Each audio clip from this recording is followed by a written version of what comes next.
Hello, everyone. My name is Michelle Jakes, and I'm the Chief Curator at the Art Gallery of Greater Victoria and the Vice President, Inclusion and Outreach of the AAMC. Welcome to Day 3 of the 2020 Virtual Art Curators Conference. As the AAMC's home base is in New York City, I would like to begin by acknowledging the organization's presence on the ancestral and unceded territory of the Lenape and Canarsie peoples. We pay respect to their communities, past and present. I would also like to acknowledge the lands on which I work and live as an uninvited guest, the traditional and unceded territories of the Lekwungen people, today known as the Songhees and Esquimalt nations. We would also like to acknowledge that our participants and attendees are each on Indigenous and Native lands and encourage everyone to connect with and research the tribal groups in their area. We give gratitude and respect to all Indigenous and Native people and their communities past and present who share their art and culture with us. I would like to extend my thanks and admiration to the entire AAMC conference team for the graceful and skillful manner in which they have transformed the 2020 gathering into this virtual edition, to the presenters for adapting so willingly and engagingly to the digital format, and to everyone in attendance for your enthusiastic and creative participation in the conference under these unexpected conditions. Now to this morning's workshop. The AAMC has long been committed to having open dialogues about the importance of moving the curatorial and museum fields towards greater representation of and relevance to diverse communities. In 2018, the AAMC presented an in-person inclusive hiring workshop in New York City. Today, moderator Joy Bailey Bryant and the esteemed speakers joining her make that workshop a central component of our conference in order to widen access to that critical discussion. During the time of COVID-19, the drive to greater inclusivity in hiring practices and workplace culture is all the more pressing. This pandemic has revealed vast societal inequities, be it in terms of access to technology, to job housing and food security, and of course to affordable and timely medical care. At the same time, it has become evident that people look to the creative and cultural realms to feed their well-being during a time of crisis. As Sasha Suda noted during yesterday's keynote conversation, people need us, and we need to ensure that in our sector, we are working in ways that question, challenge, and undo societal inequities rather than exacerbate them. At the foundation of this work is the diversification of the us working in museums. An incredible group of people has come together to share their knowledge of and experiences around inclusive hiring. If you have not yet done so, I encourage you to visit the digital catalog available on the conference website to read the biographies of the accomplished panelists. As I turn things over to the workshop's moderator, Joy Bailey Bryant, Vice President and Managing Director of the U.S. Office of Lord Cultural Resources, I'm resisting the temptation to recount the many accomplishments that have connected her to communities and institutions around the globe. Suffice it to say that I know her facilitation of this discussion will be both informed and inspired. Joy, over to you.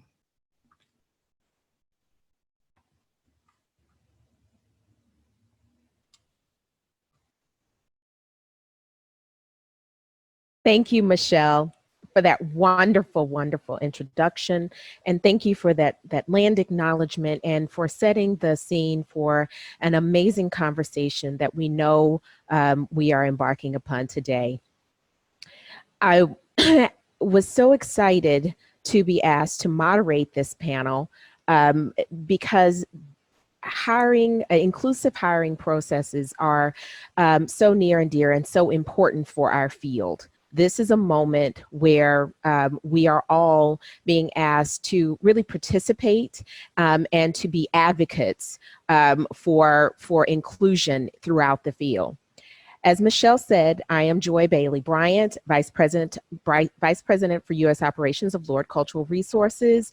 We are a global firm that works with arts and cultural organizations to help them to plan sustainably through strategic planning, business planning, and all types of planning throughout. I'm excited about this esteemed panel because I'm sure that we're going to have a wonderful conversation, impart so much wisdom. I think we are going to learn from you participants as well as learning from each other. I'm going to take a moment to introduce this panel, and then I'll talk a little bit about how we're going to run the session. We have some very exciting Zoom features that we're going to use with polling, as well as a few manual interactions that we would like to ask you to do as well. So I'm going to begin with our first speaker. I'm going to introduce the entire panel, and then we'll take the poll, and then our first speaker will begin. If you wouldn't mind putting up the PowerPoint just so that we can see some of the faces, so that we can start to move through. Our first speaker will be Tanya Odom. She is a global consultant, writer, coach, and on diversity and inclusion, equity, and she's a civil rights thought leader. I'm going to follow Michelle's lead and resist the temptation to read the many, many accolades, but I do have to note that Tanya has worked globally for over 40 years and is the co-author of the book, Evaluation in the Field of Education for Democracy, Human Rights, and Tolerance. Her unique portfolio includes diversity and inclusion, inclusive leadership, race and racism, challenging conversations, mindfulness, coaching, innovation and creativity, as well as well-being and youth empowering and mentoring. I'm so excited about this conversation. Tanya's going to I'm sure she's going to bring it. She's been a contributor to HuffPost and has been featured in a chapter in Dr. Patty Fletcher's book, Disruptors. Our next speaker after Tanya will be Kimberly Wilson.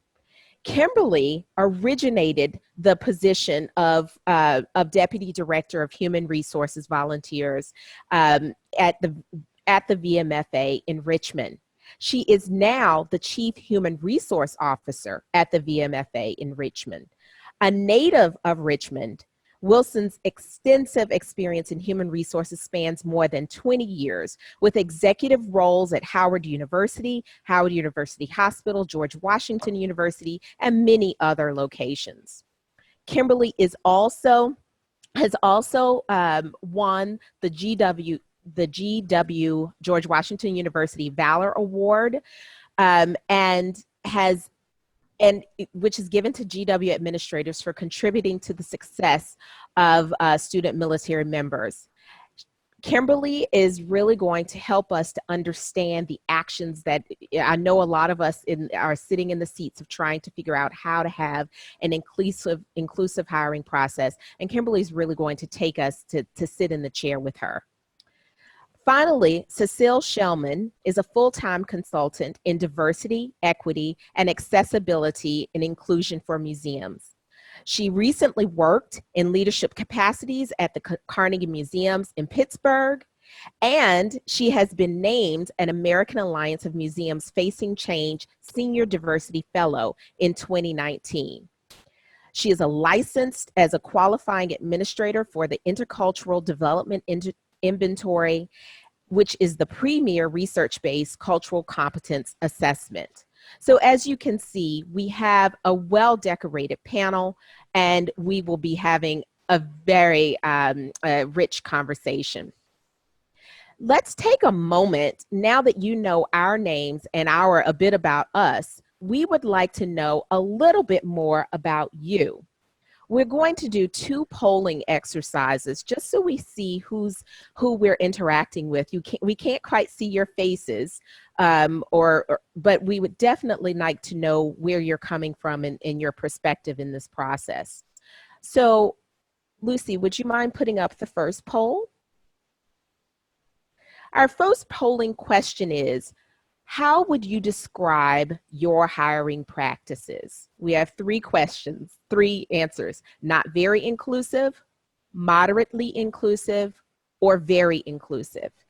I am going to give you about 10 seconds to answer the question. And Lucy, if you wouldn't mind letting us know when the poll's about to close.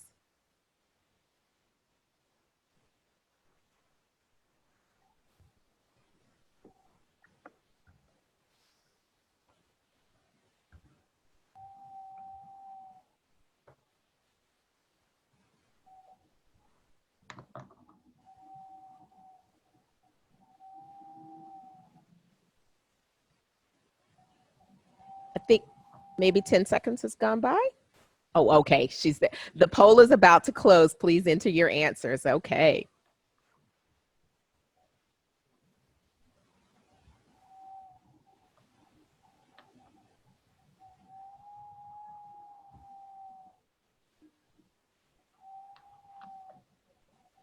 Okay, so most of you say that your hiring practices are moderately inclusive. Okay, so that's really good to know, because but we do understand that there are about 20% who say that your hiring practices are not very inclusive. So this could be an opportunity to figure out how it could be a little bit more, or what can be done.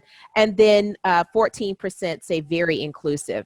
So that's important for us as panelists to know, as well as when you're asking questions, please do feel free to ask questions in the chat function, also using the hashtag AAMC online, so that we can answer some of these questions during our discussions. So that lets us know a little bit about who we have.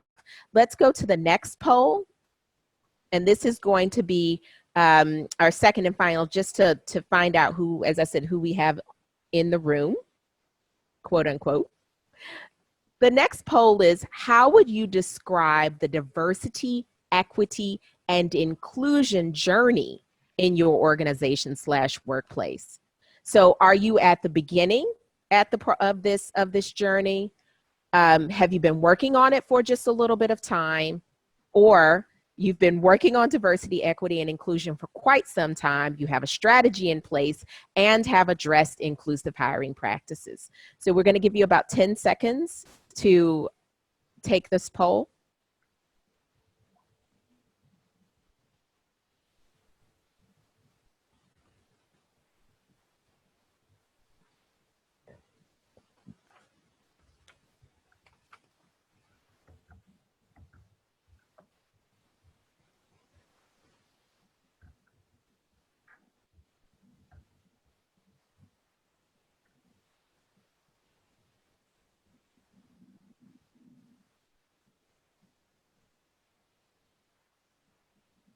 Oh, great. Okay, let's see. So it looks like, again, we have the majority are in that middle point. You're intermediate. You've been working on your hiring process, your inclusive hiring process, for a little bit of time. Some of you all are just at the beginning, which is important to know. And then many of you all, or a few of you all, are advanced. So we'll learn from you as we're moving forward. Okay, this is really important for us. So we'll keep this in mind as we're going through the conversation. Let's go on to the next slide. I'm going to take a few minutes, not a lot, because I really want us to begin. If we can go to the next slide. I really want us to just set the scene. In 2015, the Mellon Foundation released a report about hiring diversity in museum staffs. And I really had a conversation with several conversations with so many people over time. And one of the things that we said a lot was, duh, we knew. This was something you could see. It was evident. But finally, through this survey, we had evidence that museum staffs were not very diverse. And depending on the type of museum, the numbers got lesser and lesser and lesser, the higher the elevation and the leadership you went in organizations.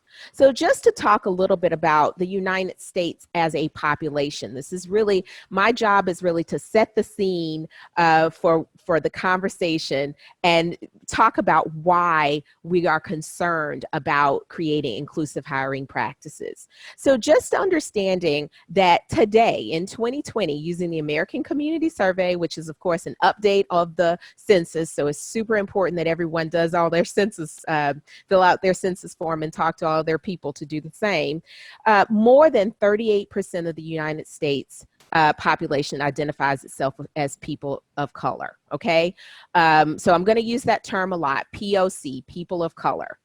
By 2045, the US population will no longer have a white majority, right? So what we have said for many, many years, calling everybody, people of color, minority population, is actually gonna become the new majority in 2045. So I have friends that are trying to really socialize that term and use that more, the new majority, as opposed to minority terms. So I'm not going to read every bullet on this page, because the whole point is that we have an increasingly diverse US population.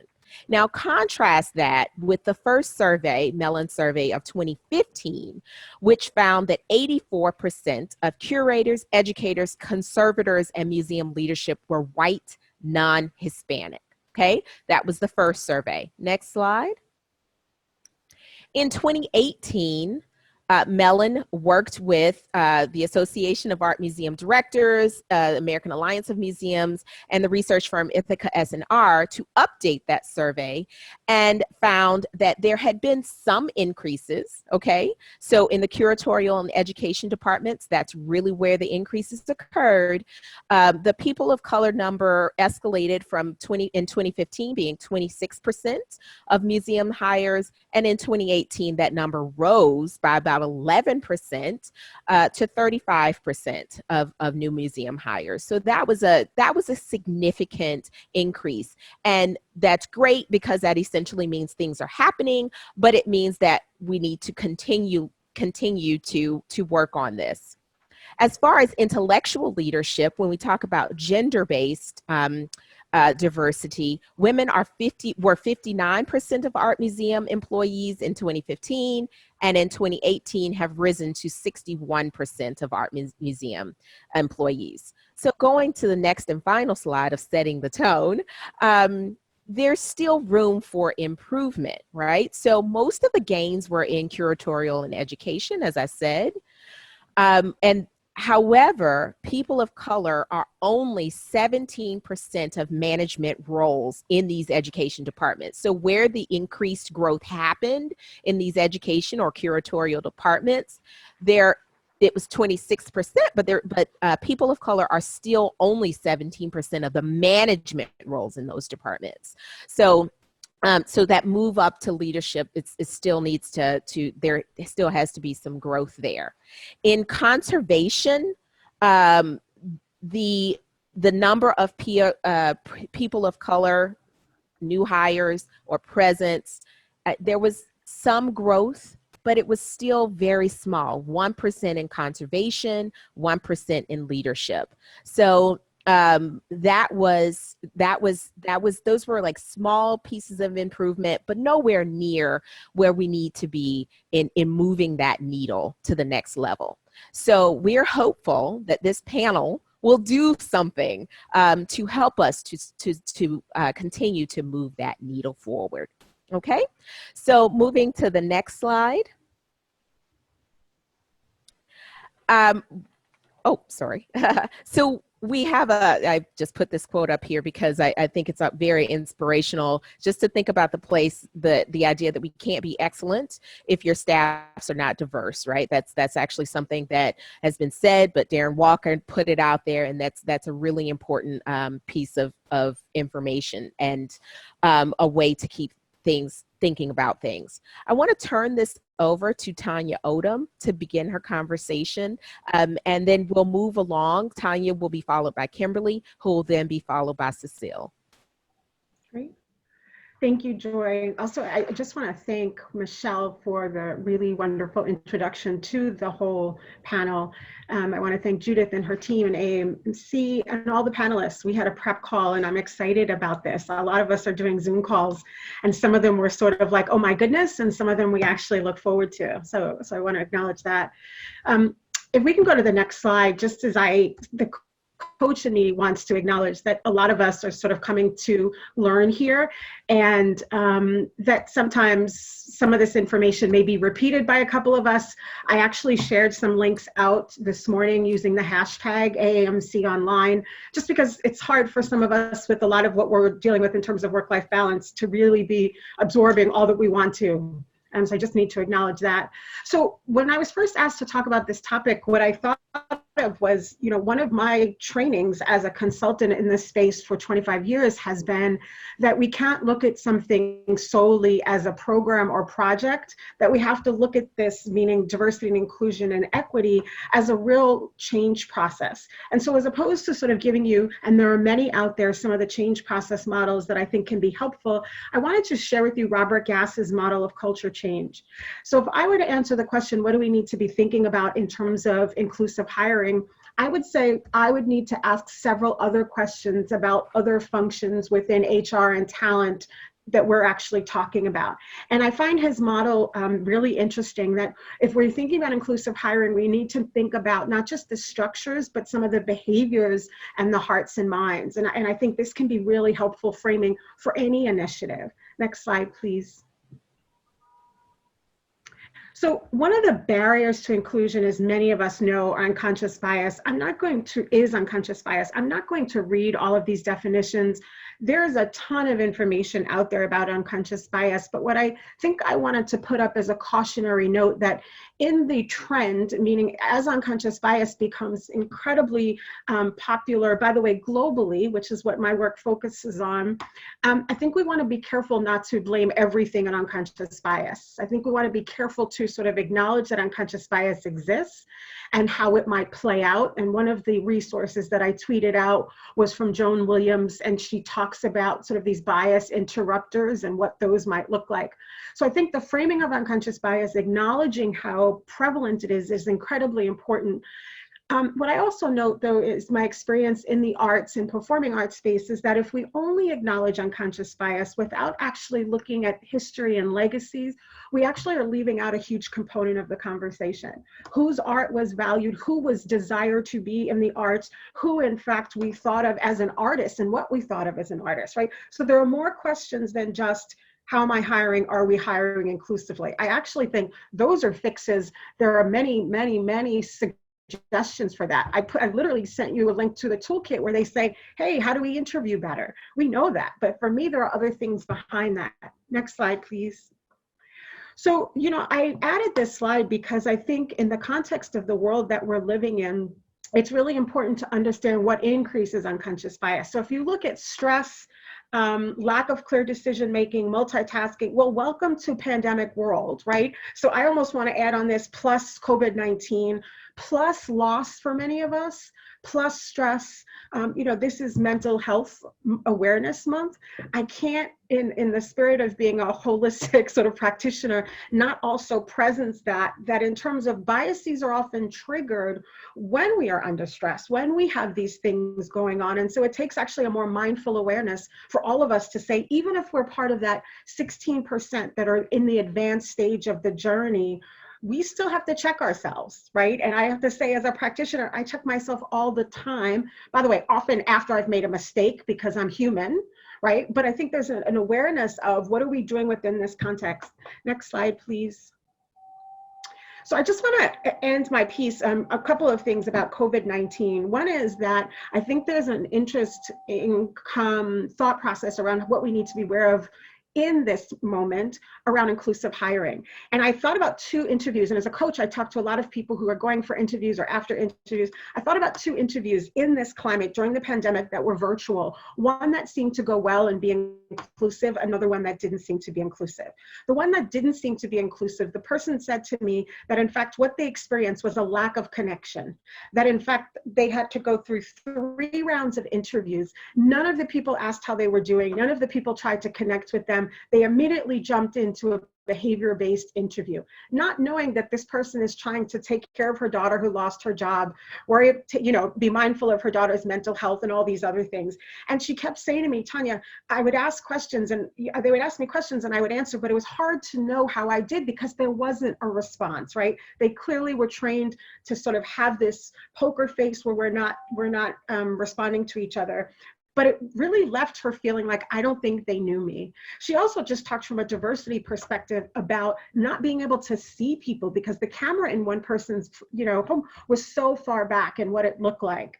The other person who had an interview that felt inclusive, he talked about how he got on the call 20 minutes early. He's a younger person, newer in the workforce, and he was raring to go. They acknowledged him getting in early. They acknowledged sort of this sort of environment that's actually not always natural for many of us.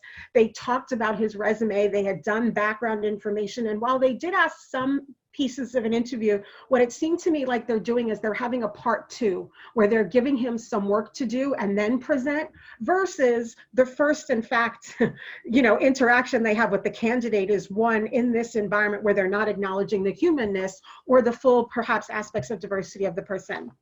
Next and last slide, please. Or actually there's two more. So I just wanted to say quickly, this one is actually, you can have it all load at the same time. I want to end with these two. So one is to understand the components of unconscious bias, but also the reason I put this slide is, and those of you who've seen me present before, you know this, is because I needed to also put the microaggressions piece here and the micro behaviors, that even within this virtual context, there are ways in which I signal to you, I hear you, I'm aware, oh my goodness, I need to put myself on mute because I had this yesterday. My neighbor's dog kept barking. I live in Manhattan in an apartment building. And I was being recorded for a radio show. And I was thinking, I can either go and knock on their door and be a not nice neighbor, or I could explain what's happening, mute myself, and continue to go on. So I wanted to just show this, and some of you know I show this often, but there's often a connection between unconscious bias and micro behaviors. The way we're speaking to someone, there was a great article that I can tweet out about how women are still being cut off in virtual meetings and interrupted like they sometimes are. And then the last slide is I end my time, and I did a stopwatch so I wouldn't go over, but is this cartoon, which I think speaks to a lot of the questions we have to ask, which are these people who have these funny hats over their heads. And the quote underneath is, I don't know how it started either. All I know is that it's part of our corporate culture. And I think many of us have heard it's the way we've always done things, right? It's what we do. So what will be interesting as I turn it over to Kimberly is to sort of hear how, in fact, maybe this topic and language of transformation and change needs to be considered more than the way we've always done things, not just because of the pandemic, but just in general, because of the numbers that Joy showed us. So I will turn it over to Kimberly and mute myself.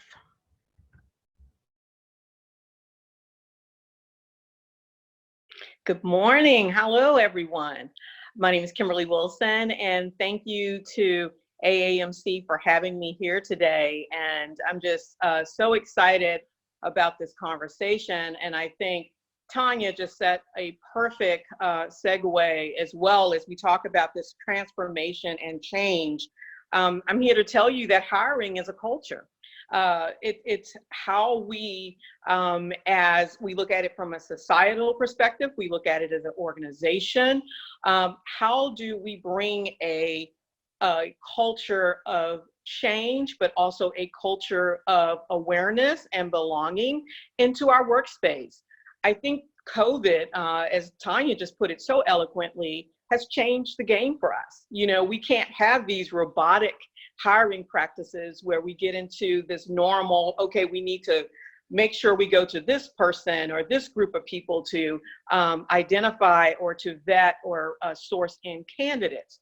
So my role today is to, in this conversation, is to kind of build a framework of how we did this from a case study in VMFA, which I'm not going to take a lot of time, and I can certainly go into more detail with questions.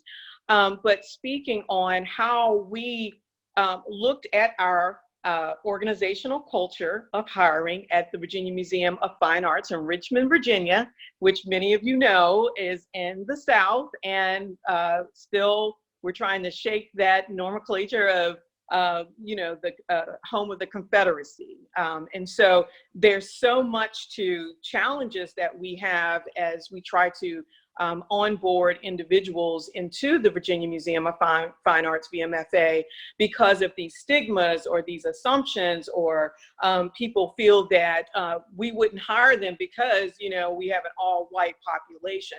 These are some of the myths that actually had some realities within our organization or our cultural hiring processes.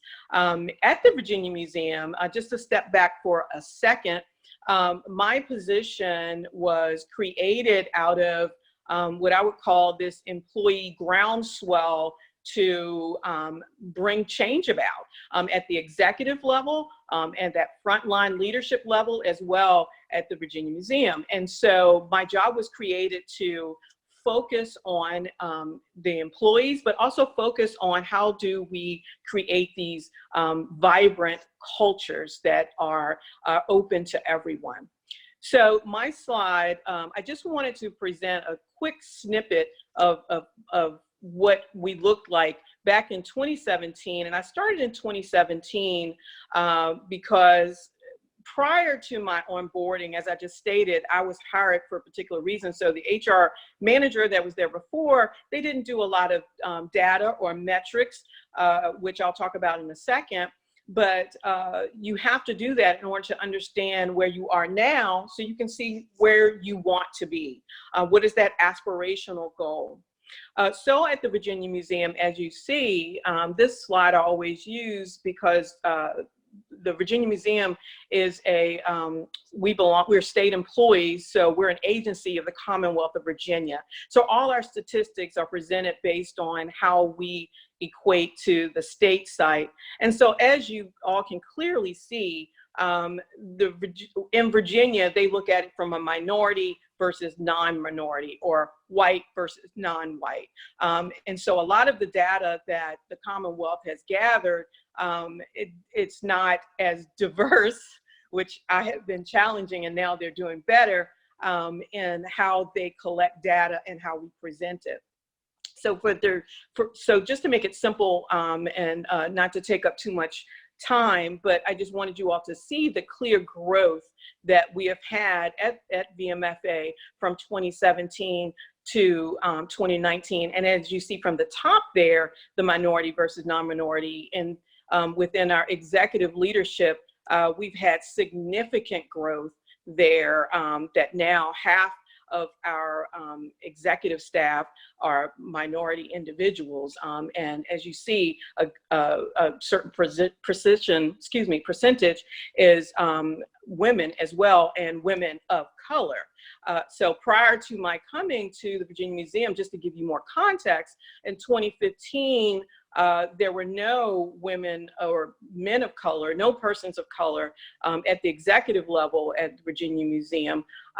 And so we've had this huge amount of growth, which everyone wonders, how did this happen? How did you do this? And so the focus was really on what I would call a slow, thoughtful process that was behavioral based off of how we looked at our hiring practices. We had to institute what I would call more of a empathetic and thoughtful approach, even though it's behavioral. I believe Tanya just talked about this individual who coming out of, still with the COVID, and she didn't feel that she was connecting to the hiring committee because it just seemed like they didn't care about her. So how do we institute some of these practices within our hiring practices in order to attract people, particularly people of color? So that was something that I work on. And what you want to do is you make sure, I think when you start, based on the polling survey, it seemed like a good portion of you all think that there's been a moderate attempt at trying to change practices and grow their practices. And I suspect that the challenge is that where the rubber really meets the road, where all these practices are being put into place, but you don't see any evidence of growth. And so what I always say is start with one metric. Look at the metric that your organization wants to focus on, maybe for the next 12 to 18 months. That's what I did. I wanted to understand just in general I wanted to understand how people of color felt about the Virginia Museum of Fine Arts. Because for me, that was great information for me to know if they don't even come to our museum, why would they want to work at our museum?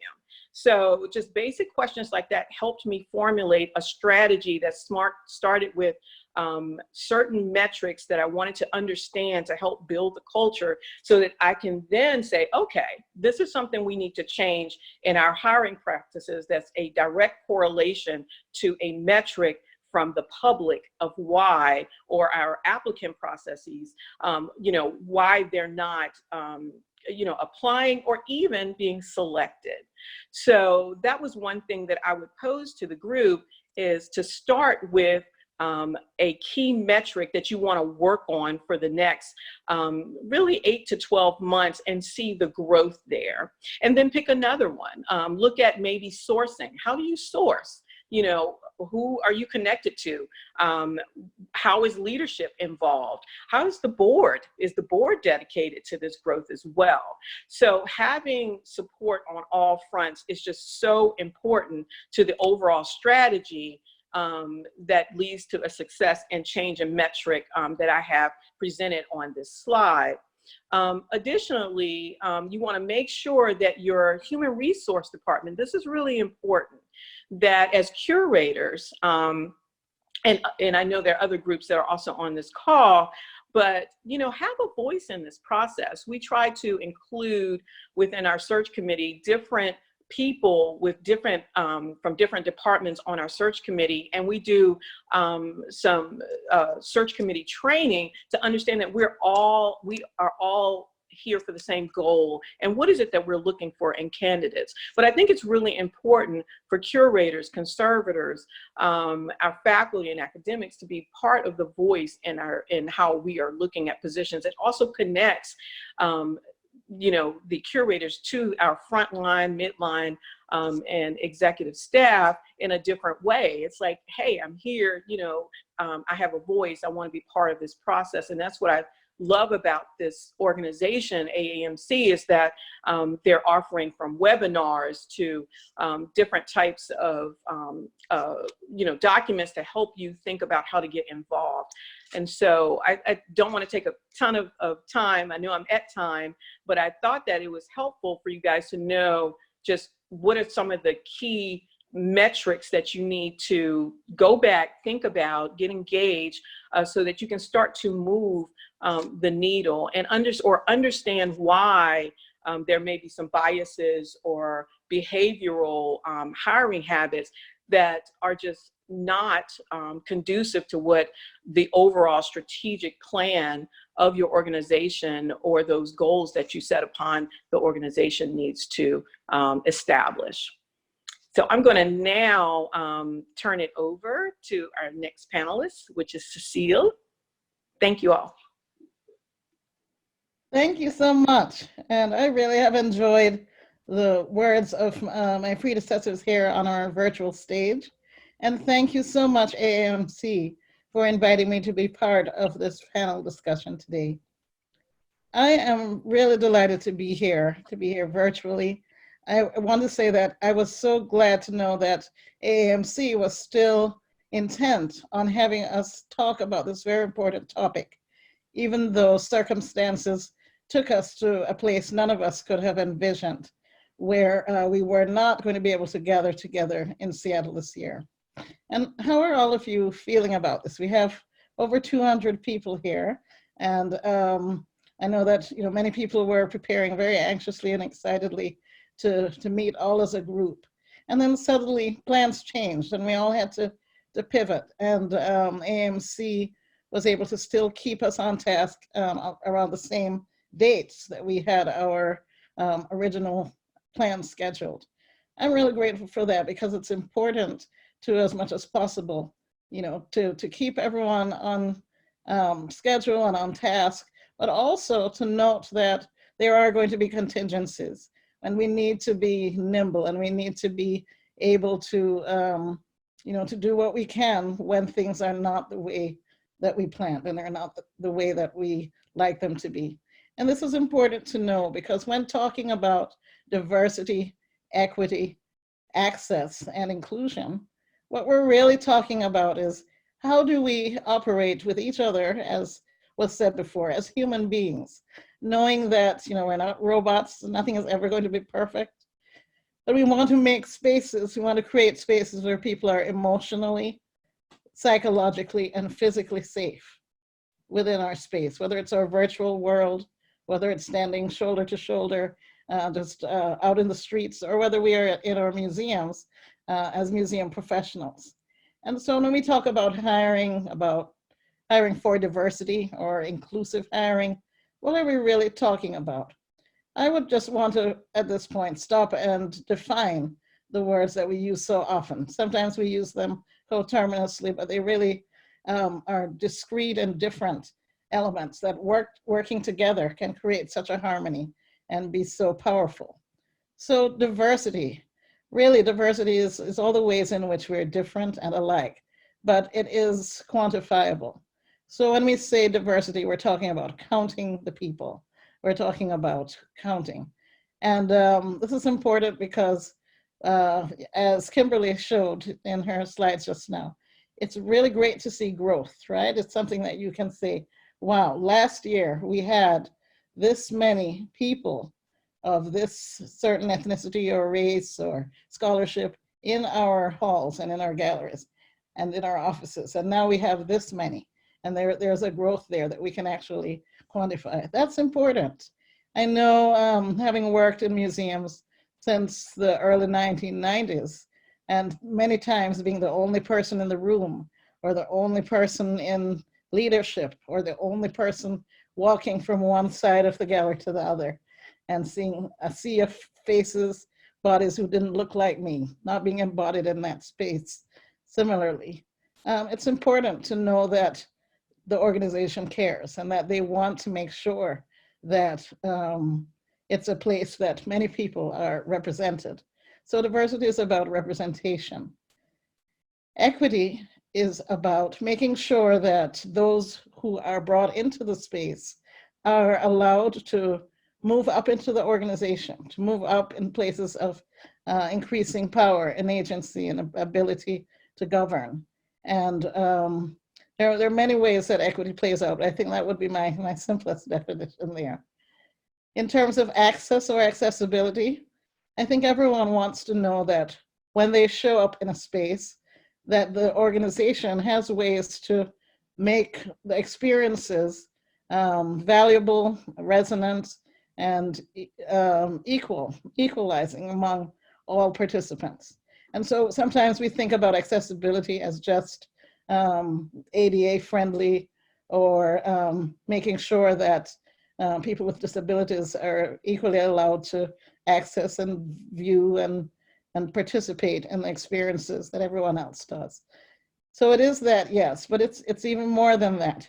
And when we think about a trauma-informed world, which is what we will exit when COVID-19, the effects of this pandemic finally dissipate and we return to the real world, we're going to have to realize that things have changed so much, and we're going to have to make concessions, and we're going to have to make accommodations that maybe we didn't know about. And even now, even in this very virtual space, in this conference here, or in our Zoom meetings or office meetings that many of us have been having, not everyone is as computer literate. Not everyone is as apt to be perky all the time, or be seen on screen, or have their living rooms, in full view of everyone, or people in their households or pets just doing what they do normally. There are people who are deeply affected by COVID-19 right now, even as we speak. There are people who have family members, friends, others who either are undergoing dire sickness. There are people who know others who have died because of the illness. myself included. I have a cousin who perished because of COVID-19. And so these folks are not necessarily going to appear as being, they're not on, or maybe they're not the right fit. How often do we use these terms when we're thinking about inclusive hiring? And we don't even notice whether someone has had a bad day or someone is, not in full focus because of things that maybe you don't know about or can't see. And so a COVID-informed world is going to help us, I think, with our empathy and with our ability to be accessible to those who we want to introduce into our spaces. And the final term in the acronym is inclusion. And that's the one that we're talking about in terms of hiring. And when we say inclusive hiring, are we talking about, I have this, here's a really great quote on screen. And I have to move my little widgets here. Inclusion is a right, not a privilege for a select few. And I want to say too that when we're talking about inclusion, we should think about the fact that it's not just about hiring as in, making an offer and someone coming into our space. It really is about making sure that making sure that the workplace culture is a caring culture, is a culture that we're going to want to have a lot of disparate people in, where we can welcome everyone and feel safe. Again, feel emotionally, psychologically, and physically safe. Sometimes I like to look at the reviews that outgoing employees give their places of employment, their museums. And I did that today with just a few museums who are very well known. And it was sort of sad actually to see that some of them had quotes such as, "Sadness is the main emotion of staff," or "Great work is not celebrated. It's too pretentious here. There's ignorance of relevance," and I'm not sure exactly what I referred to. But even though we may have a good reputation in terms of our scholarship, in terms of our exhibitions, in terms of our programming, how are we doing with our staff, and how are we really doing? And do we listen to what our staff tells us? And are we having these heartfelt conversations? And I would hope that going through and after the experiences of this coronavirus, I would hope that we would use the lessons that we're learning here, and that we would let empathy undergird everything we do and say. And I think that if we do that, we will move towards a more inclusive workplace and a more inclusive method to hiring. So with that, I think my time is up, and I'm really appreciative of being here. Thank you. Thank you so much, Cecile. That was powerful. You know what? Why don't we stop sharing the PowerPoint so that we can see the panelists' faces? And then this is our time for conversation. And the panelists and I had devised a really cute exercise for everyone, but the questions have been coming fast and furious. So what we're going to do now is we're going to get through these questions. And if we have a pause point, we'll go ahead and do the activity, but it's most important for us. We want to hear from you all. So do continue to send your questions. I'm going to start with a question that was actually a pre-posed question, but a panelist an attendee has already asked it as well. If you were talking about this, we're throwing around a lot of terms, and Cecile, you just did a fantastic job defining DEAI. You just broke it down to us totally. We have a question from an attendee about other intersecting areas of diversity and inclusion, such as sexuality, gender, non-binary, or differently abled. Can you talk a little bit more about that and including that in kind of this broad definition that we're using here? Yeah, Yeah. Good. yes, and I wasn't sure if you wanted me to. Yes, yes. If you could start, and absolutely, Tanya, I think you probably have more to say as well, so that would be good. Go ahead, Cecile, to start. Certainly. Yeah. So yes, these are all aspects, and thank you so much for bringing these terms up, because these are all aspects of diversity. Sometimes, for whatever reason, people seem to default to the race and ethnicity. When they hear diversity, think, oh, it's POC. We're going to talk about POC now. But absolutely, diversity can mean so many different things, because we are all different. And I think what is key, though, in talking about diversity and inclusion in museums, and knowing that there is diversity in terms of sexuality, in terms of gender, in terms of economic diversity, in terms of disability. I think what we have to say when we talk about hiring for diversity, we look at the table, the actual table or the virtual table, and we say, who's here and who isn't here, okay? Who should be in this room with us? Who would we like to see in this room with us? Who has been left out historically? And particularly for reasons that, and I know Tanya touched on this a little bit, but in terms of being shut out of the program or the equation, or not allowed to be in this field, who historically has not been allowed, and for whom have there not been chances or opportunities, and how can we make that better? So really, diversity, equity, access, and inclusion, it really is the work of social justice. And certainly in terms of sexuality, in terms of gender, in terms of disability, these groups too have been excluded. And so we want to say it's not just race and ethnicity or nationality in some cases. We need to look at all of that. But yes, who has been excluded? We need to think about it not just as who is different and how many M&Ms can be in the candy jar. We need to think about how can we make museums ideally a place that will be increasingly better for people, whoever we are, making sure that we're all present, and that those who were formerly excluded can now be included. Okay, Tanya, did you want to add?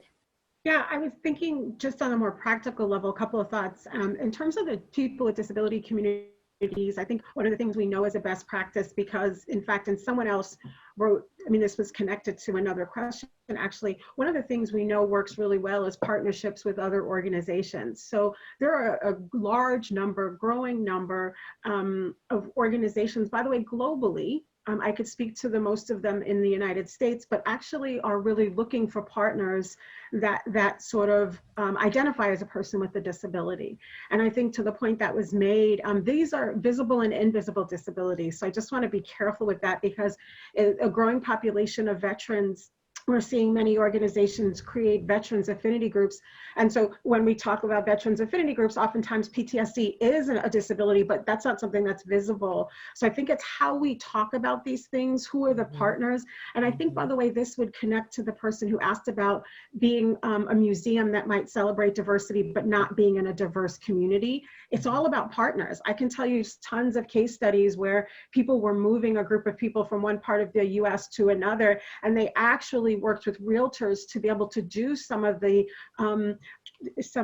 tours of where are the different food places, how far is the synagogue, mosque, temple, church, like where are these things? I don't know that a museum, particularly one that might not be in an area that's very diverse, could do it on their own. And this is something, when I was asked by AAMC to interview curators, I heard a lot about, which is our community is not that diverse. Many of us have been the only in many spaces, right? And I'm not saying that, I think we have to be careful not to assume that some of us don't or won't be the only. if I have a work community that's really valuing me, that's celebrating diversity, I'm not saying it's not a challenge, but I know that could also go well. The gender identity piece and this connects a little bit to non-binary and gender, but I will tell you that us introducing ourselves in an interview with our pronouns is sending the message to someone that in fact they could use their pronouns. Us making sure that our application, I have to tell you all this, and I'm hoping no one from the organization is on the call. I was asked to submit, I did some reviewing, very scientific review process for an organization. And it basically said, choose one box when it asked about race and ethnicity. And the way it formed, it said, if you identify as multiracial, and again, this is very US from an identity perspective, but it said, please check the community with which you most identify or something. And I thought, this sounds like a 20-year-old form. The United States Census changed its categories in 2000. I don't know that I would want to work for an organization that's telling me. So of course I did what I sometimes do, which is not paying attention and like ignoring what they told me and check two boxes, right? Because that seemed to be extremely muting of my identity and making me invisible. Like I'll tell you, and as I finish up, gender is a really interesting one. And this comes up when I sent out the best practices. Who are the hiring panels? What do they look like? And if we're still only talking about one person interviewing, then we're really not talking about inclusive hiring, right? And someone wrote in the comments that they're not in a position to make the final decision. Actually, that's even a better person to have sometimes on these hiring panels. But the one that I think where people are still evolving and that some in this space are a little behind is the discussion about gender identity. And I think people get cues on whether or not they might feel included by forms, by the way we introduce ourselves, by how we ask people to introduce themselves, by before COVID, before pandemic, before we're all quarantined, what do the restrooms look like? Right? What's the language on the restrooms? What's the language just in general in terms of how people are being asked to identify? And this final story I'll tell you, and this was actually over 15 years ago. I was interviewing executives in a financial services company, and one of the very, very senior women was a lesbian woman. And what she said to me was the reason she took the job at this particular company, global company, was because they were the only one that didn't say to her, is your husband willing and able to come with, like literally they said partner. And she said for her, that told her all she needed to know in terms of how up to date the company is around this. Let me just say this, and this connects to, sorry, Joy, if I'm taking these questions. I'm just No. I actually have one more. I have one more for yeah. you, I think, and everyone can. So I'm going to say it right now, and you can keep going. But it's around the pronunciation of different names. Someone actually just wrote in a comment, and the person said, I've been at this place for 2 years, literally, and no one pronounces my name correctly. Can you?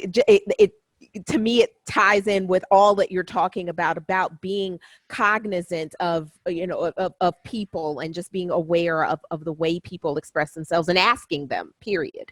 Sorry, if you could speak a little. Yeah, no, I'll turn it back to the two people who worked in museums full time, but I just want to say what I would say is that's literally from the research identified as a potential microaggression. So I also just want to honor that some of us sometimes feel like we're being too sensitive, but it's actually literally a microaggression that happens to people. So I'm going to turn it back to the people who worked in museum settings to maybe say what they might suggest.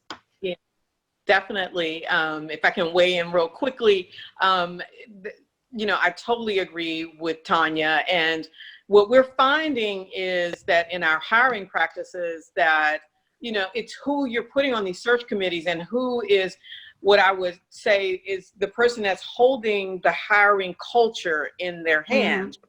Mm-hmm. If it's the same hiring managers over and over and over again, then you're going to have the same issue. And your workforce is going to continue to look the same. Just a very quick story. Just something as simple. I mean, my name is Kimberly, but a lot of people call me Kim, which is fine. But I've said, this is my preference. I was in a meeting one time and I was confronted by a white woman that said, but your name is Kim. I'm going to call you Kim. And I said, but why do you feel, I've said to you, my name is Kimberly. Right. So that was a microaggression, but I think there was a lot more there as well. Oh, yeah.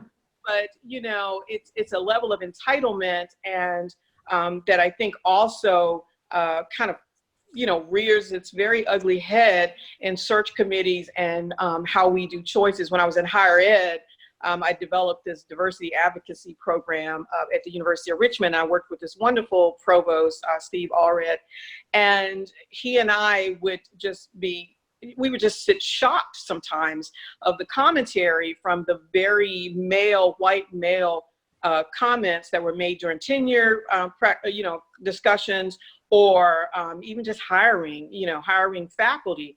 And he, as a white male, would call them on it. So having that leadership partner at the time, who was the provost, who was also holding all the money strings, I think that actually gave a lot of legitimacy to the diversity advocacy program that we had, and became a very successful program. And I do believe it's still going on at the University of Richmond because of that early work and that commitment that we got from the top senior official, that, look, this is how we're going to do this. And that buy-in was so important. So then we could see where the rubber was meeting the road, because I bet a lot of the folks that are participating today, that's a big question mark for them, of how that actually translates into an actual diverse workforce, and having that buy-in is another takeaway here. Yeah. Cecile, do you want to speak on this a little bit, or I have more questions, so don't worry. You're on mute. Thank you. And sure, I'd love to just jump in, especially with the name, where Cecile may be a bit of a name that many people are not familiar with. And I have certainly been called, many different things besides my name. But when I'm doing consulting work, and particularly when I'm doing workshops, I sometimes like to start out with a what's in the name exercise, right? And talk about how our names are so very personal to us and important to us. And that's one thing that we need to make sure that people get right, that you can see that they value us, that that what we have to say is important. If they treat your name with care, and again with this empathy piece, right? We need to treat people the way we would like to be treated, and so therefore, whether it's a name or making sure that what we if I don't like to write with a certain kind of pen, don't give me that certain kind of pen, or however it is, that whatever would make me feel emotionally, there again, psychologically and physically safe, secure, and welcome in that institution. That's what needs to happen. I'd like to get into this. A lot of attendees are asking questions, and I want to begin with Kimberly. The question is around scaling diversity and inclusive hiring practices. So scaling from larger institutions, people think of the BMFA as a larger institution, but what about smaller institutions, smaller organizations? Would these strategies, some of the strategies, Kimberly, that you shared, would those work in smaller institutions, or how would they be different? And also, if you want to start big and then go small, if you could talk about, another question is around search committee training, really helping search committees to think these things through and training them. Oh, absolutely. In fact, let me tackle that search committee question first, because that's really at the core of everything. Even if the search committee is only 3 people, being on that same page, making sure that you understand even from the job description to the job posting, how are we vocalizing? What is our brand? If that posting isn't inclusive in nature and in language, then people will normally just say, well, they don't look like they've changed much, so you want your first impression, whether it's a small organization or a larger organization, to do your homework and making sure that that from the ads to your choices of search committee and those people that are on it go through some type of training. And the training that I learned, actually, I had this wonderful mentor, Dr. Gertrude Frazier, who was at the University of Virginia. She was a vice provost. Some of you may know her. And she developed this faculty tutorial that then went over into the staff population at UVA that taught how to be on a search committee because UVA was tasked with diversifying, obviously, more of their faculty and their staff.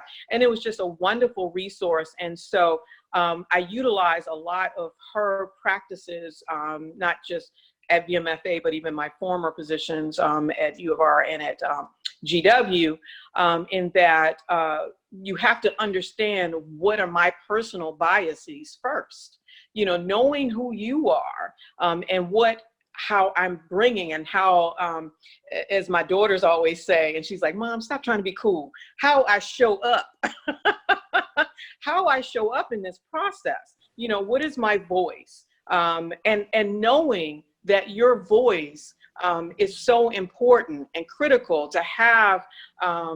It's okay to bring that empathy, that thoughtfulness, or even, you know, if you have a standard that you're looking at, look at that standard. Say, okay, I know this is a standard that I have, but how does that really translate and how I'm looking at applications, resumes, CVs? You know, am I contributing to a process that is creating a barrier? Because it's about, you know, figuring out what are the barriers in these search committees. And oftentimes I call it collaborative bias.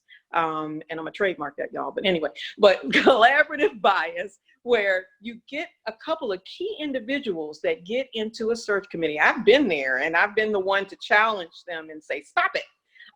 You know, here, every voice is important in the process. And so within search committees, that training, learning how to have that voice that is really, what I want to say, productive to the search itself, and not a lot of this subjective bias commentary, but sticking to what the goals are of the search committee is so important.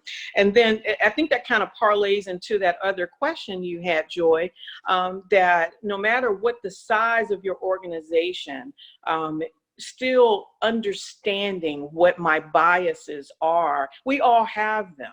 You know, I'm a creature to fashion. I love fashion, you know, and so, you know, how am I looking at people? I have to kind of quiet that noise to say to myself, you know, hey, just because that person may not have a suit on today, because that's my standard, you should wear a suit when you come to talk or interview with me.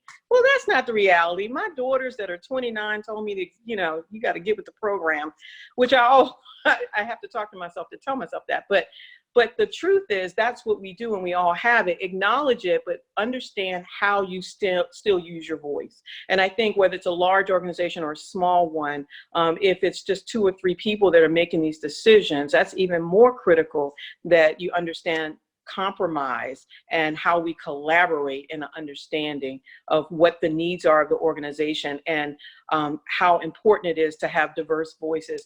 I always use this example real quick. In 1969, NASA put 2 men on the moon. There were over 400,000 people that contributed to that effort with, if I could put my phone in my hand, I would say with technology that's less than what is in your phone today. So that's how important diversity is to problem solving and getting things done, and the return on investment of where we are, even as a people, is so important that we hear all voices. So I hope I answered those questions for you. I think you did a fantastic job. And y'all, let me tell you, we're going to get through these questions. Y'all are going fast and furious, which is really wonderful. I do want to take a minute to address a question we had earlier around DEI fatigue. Okay, so and I'm going to open this up and see if let's see if you can raise your hand right quick. I can call on you to who wants to speak first, just to answer. Cecile, if you want to start, and then we can move around to whoever wants to go next beyond that. But how do you address DEI fatigue, either within your organization or in general? Okay, yeah, that is a great question. I want to say that first, I have to acknowledge that it is going to be emotionally and psychologically burdensome. It is just going to be onerous, just by nature of what this is.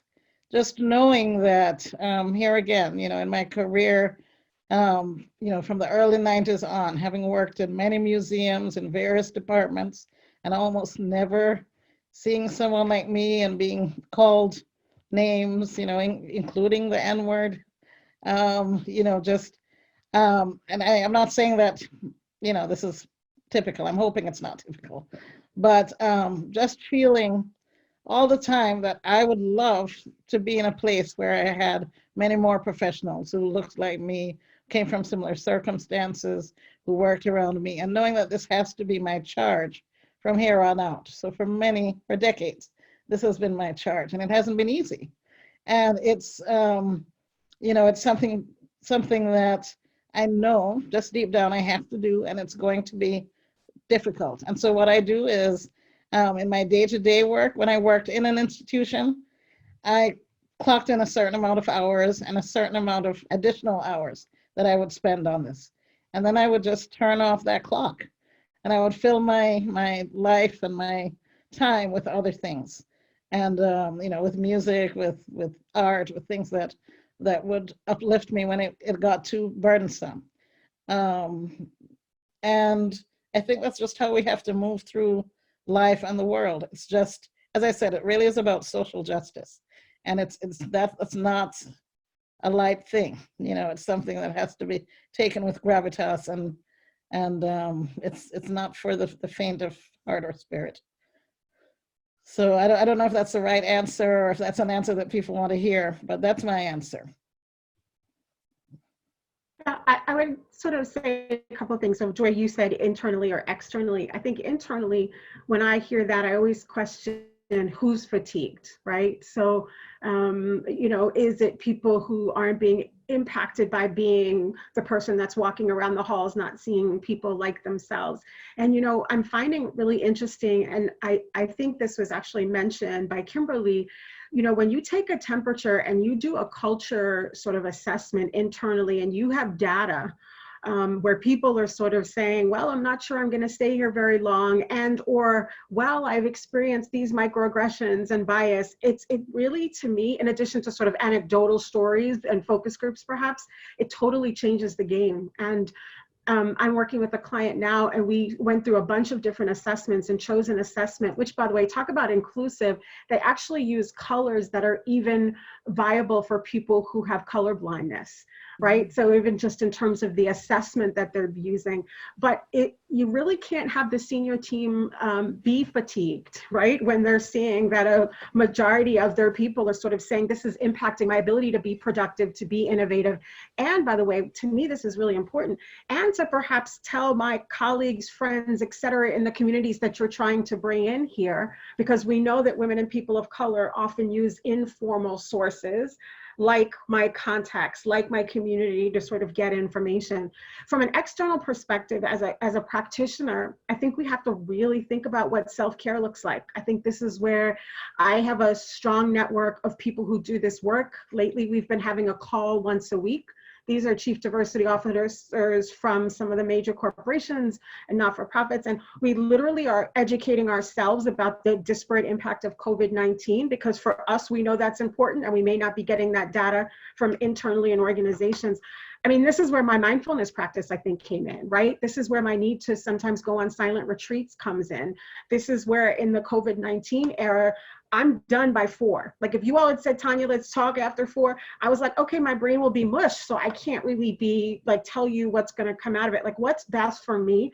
And actually, Kimberly, I use show up. Like, what's going to help me show up best is sort of like limiting time. And I want to say that one of my meditation teachers, one of the teachers that I've been practicing with, Oren J. Sofer, he wrote something recently in his newsletter about what are we taking away from this time that could also be helpful to us. And for me, I needed to get better with boundaries, because this work can be heavy, because there is potential vicarious trauma for us in doing this work and hearing the stories. So I think that's if you're talking as a person, as a practitioner, I don't know that I'm perfect at it. I know I'm not, but I know I'm much better than I was in the beginning, because I know that in order to show up and be the best consultant and coach I can be, I have to do some of that distancing, right? I mean, I also want to say this one piece, why it's a powerful question. So Daryl Wing Su, who some of you know does a lot of the microaggressions work and research, he actually talks about people who say this is an important et cetera, that can be experienced as a microaggression. And I think about how many of us were impacted by watching all these videos of the killing of unarmed Black men, and then would go to work the next day and everything would just be the same. And I think, as someone who's living in New York City right now, the epicenter of COVID-19 in the United States, I actually would challenge people to talk about fatigue when in fact the numbers are so incredibly problematic, and highlight historical inequities, structural inequities that we haven't always wanted to talk about. So I'm not being flippant in this. I think a lot of us experience the fatigue. If we're talking about internally in an organization, I think it could be a good time to say, you think we're doing too much? How about we do a cultural assessment or survey and see how people are thinking? That usually sort of mitigates some of those challenges in my experience. And the personal one, I think we need to support each other in this work. I think we need to acknowledge that times like this, when we're listening to the data, make a big difference, at least for me, in knowing how what we all knew, by the way, those of us in this space, we knew this would impact different people differently because of structural inequities. What we're doing with ourselves around this news, and how it's our job often to share it, right? So that's what I would say. Thank you so much, Tanya. That's perfect. And it's a perfect, I'm going to ask one practical kind of like question that we've gotten about three questions about, but then I do want to segue back into the COVID-19 situation. So that's my precursor to each of the panelists. That's where our questions are going to go after this one.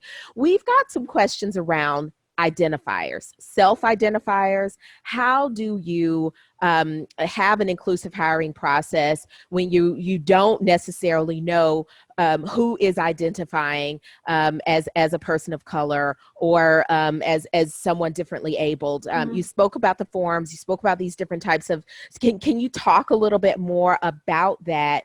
And let me see, I'm just going to read out loud. We are legally prohibited from asking people in their applications how they self-identify. So besides just basing it on assumptions of people's names, which does not seem right, if not illegal, how can we seek out people of color? And we always talk about the big picture, but this is some of that nuts and bolts. So we've gotten a few questions around this very question.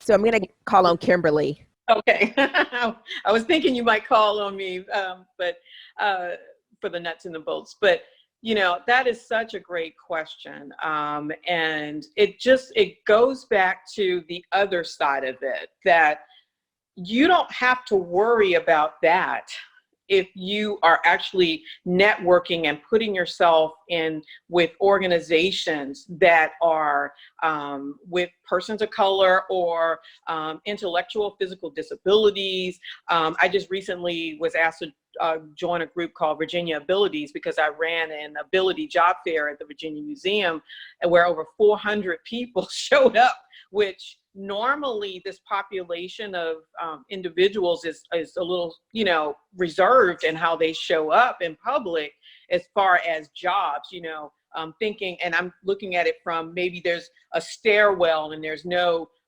ramp to get inside to the job fair, or, you know, there's a lot of barriers that they face. And this is what they were telling me. It brought my heart so much joy when there were individuals that were hearing impaired standing around a circle, and they were actually doing some type of YouTube, and they were talking to each other. It was just amazing. So I was appointed to this board.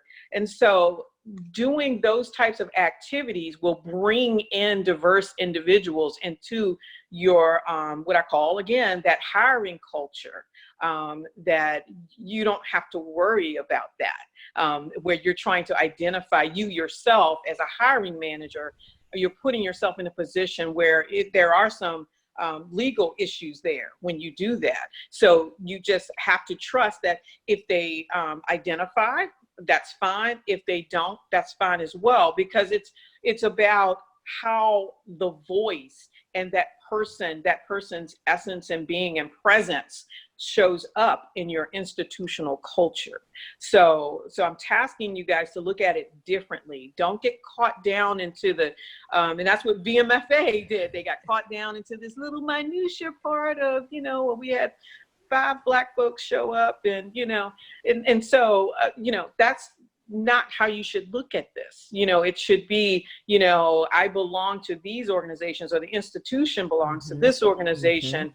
Like for us, the Metropolitan Business League, we do a lot of work with what we call SWAM, procurement, and from that we get a lot of applicants that apply for our jobs.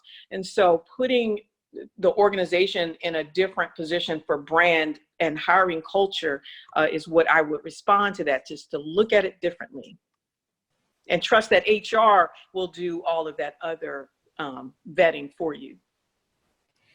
That is excellent. Thank you so much, Kimberly. And that's exactly, I think, and there was one last question that came in, and I'm going to, because I do feel like you really did address this in your conversation, Okay. but I just want to just to put a finer point on it.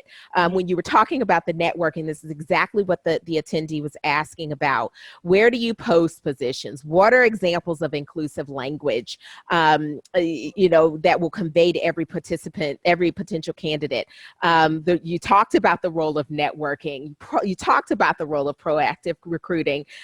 Just wanting to make sure that we're addressing all of the attendees' concerns. Absolutely. There is anything else you'd want to say around just like that posting and the inclusive language in that piece? Absolutely, absolutely. I think too, what is on your website and how your museum represents itself. If you go to the VMFA site, I'm on one of the diversity and inclusivity page. Do you have a page? You know, people look for that kind of stuff. If you don't, then, you know, if you don't, then that you need to, you know, give rise to that, bring that to someone's attention.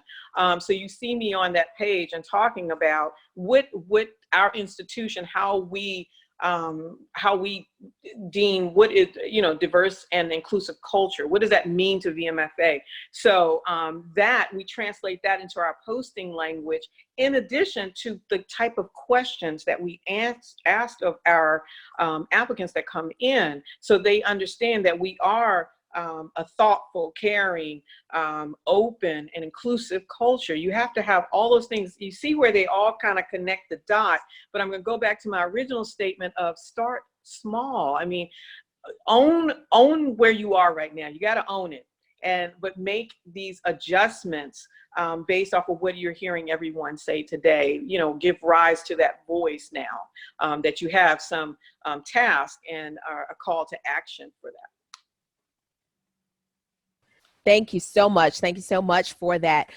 Let me, as promised, I think we have to go into COVID. We have to talk several, each of the panelists, you did speak about the COVID-19 situation. Many of us are in New York, or in Kimberly is in Richmond, and Cecile, I think you're in Pittsburgh.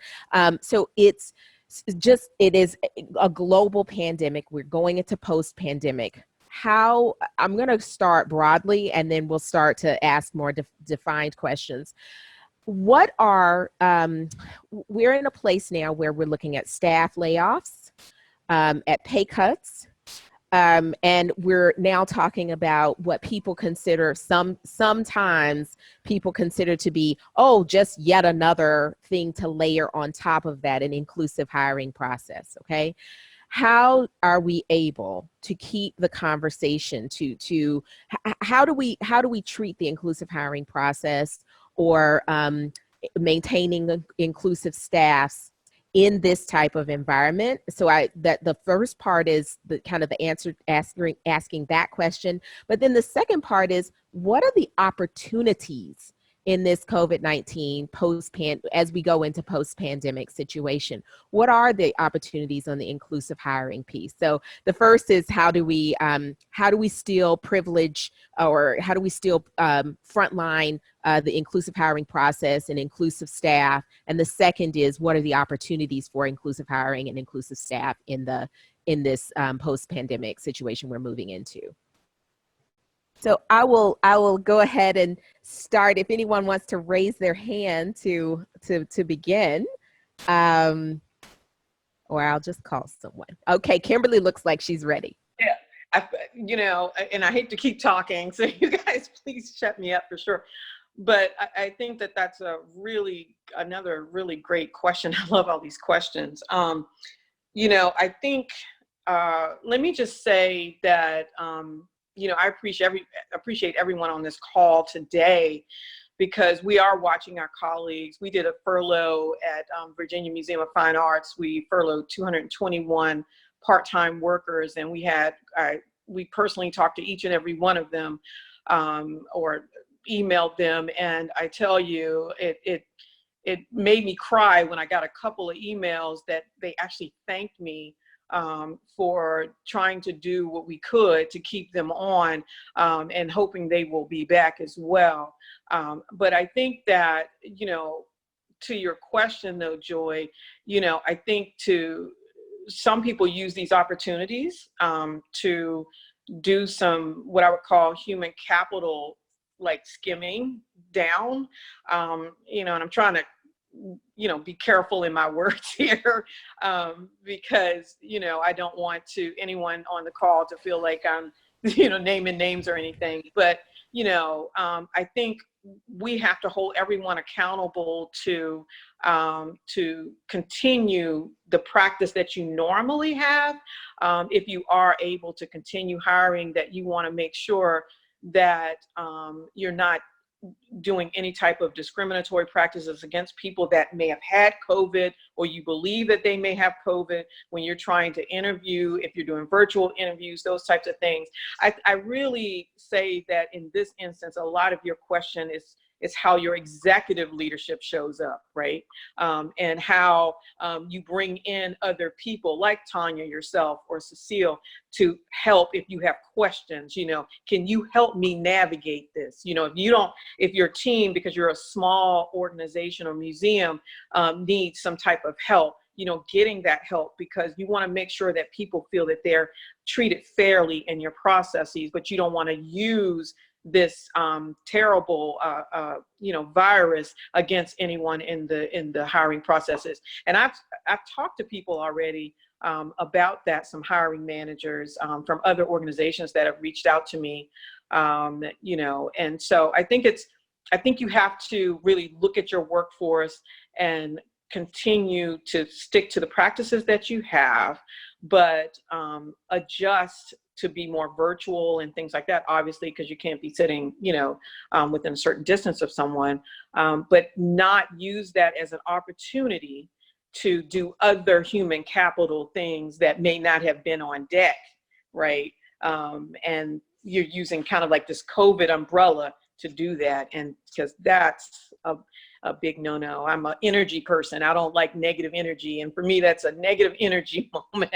And it does come back some way or somehow from either its return on investment, or your brand takes a hit, or PR. I mean, that could be bad PR for you as well. Yeah. I mean, I would just add a couple of things. One is the communication piece is what I'm seeing is really important, that in the communication, and I would agree, Kimberly, oftentimes from leadership or HR, that in fact, the commitment or the sustained commitment to diversity, equity, and inclusion is mentioned all the time, right?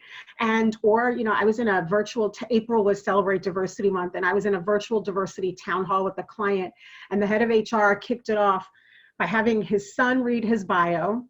And then he said, listen, I know everybody's at home. These were people who, by the way, different levels of the organization. And he said, I know people have different responsibilities, different home situations. So we're recording this. So please know if you can't join or can't join the whole time, it's going to be recorded, and you'll be able to listen to it or watch it at your pace. So I just want to say these equitable practices to me. So I've heard some really scary stories of senior leadership talking about this percentage of a pay cut for everybody. Meanwhile, we know that the pay cut, that what people are making internally is very different. So really looking at the fact that if we're talking about a 15 to 20% pay cut, we need to be looking at how that impacts people at different levels. And thank goodness one of the groups that was talking about this decided that they would start at the executive level, right? And then they would sort of see how long this lasts to be able to do something else.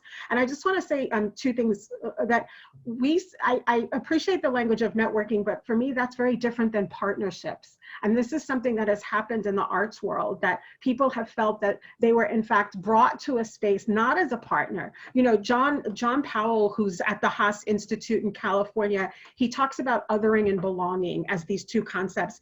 And he says true belonging is when actually the people that you're bringing together are making the decision together. That's powerful because that's a power question, et cetera.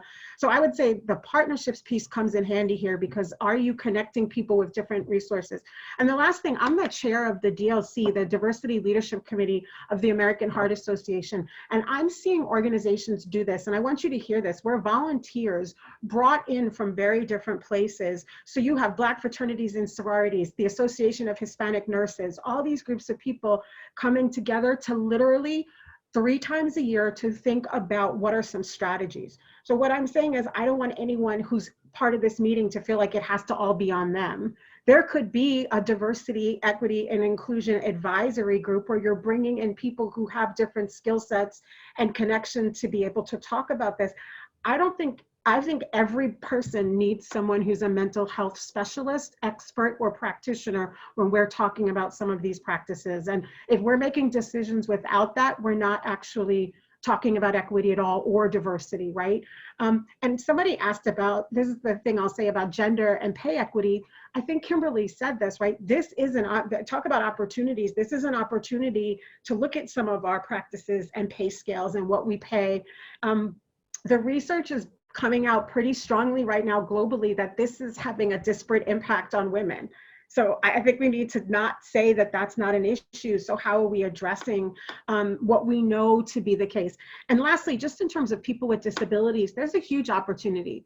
People with disabilities communities of people with disabilities have been saying, we've been asking for telework for a really long time for certain positions and been told it's impossible. We've been asking for sort of certain ways to have food deliveries or to have our medicine delivered, and we've been told that it was so much of an extra thing and that they couldn't even be reimbursed for this. If I did not have Instacart, I would be a very different person sitting here right now in terms of getting my groceries delivered, as someone who's an asthmatic who in the very beginning was very susceptible. And a doctor said that in terms of going out. But I have to say, when I'm on these calls with communities of people with disabilities, they say, we've been saying this. And yet they've had all these barriers, interesting language, put up in front of them. So there are opportunities to evaluate the way we've looked at requests from certain groups of people. Can people work from home? Can people have different sort of ways and benefits that actually benefit them in their life experience? So that's what I might say. I tell you, I had to put myself on mute because you both were taking me to church. So I felt like I was the caller, so I have to say thank you. That's spot on. I really am. This is just great. So let's talk a minute about belonging and support. Okay. So I'm gonna read this question directly because there's actually 2 separate questions that have come in, different people. What would you say to people of color who may feel uncomfortable working in predominantly white spaces? How does this affect hiring inclusivity if minorities, or in 2045, the new majority, I'm gonna go ahead and socialize that, feel more comfortable working among their peers? And then let's just juxtapose that a little bit with a question that just came in towards the bottom. I'm sorry, I'm trying to move quickly. The support, can the speakers address the issue of supporting diverse employees once they are in a job? I know this is a workshop about hiring, but as a POC, some of the biggest issues I face regularly is how I am treated by my employers on a regular basis and the lack of support from HR, who always seem to support the management. So I'd start with Cecile. Thank you so much. And I just wanted to, I wonder if I could just jump in and just for a couple of seconds address the COVID-informed strategies that my colleagues were talking about here. Absolutely. So yes, thank you. I would just like to say that this really underscores the importance of hiring for skill, right? Hiring for skill rather than personality, because particularly during this time, some things about ourselves and about our colleagues will be very starkly revealed. There's some people who just don't work well under pressure and may not want to do Zoom calls or work, in a very rigorous schedule at home in their pajamas, right? And there'll be other people for whom that's just, they wish they could do that all the time.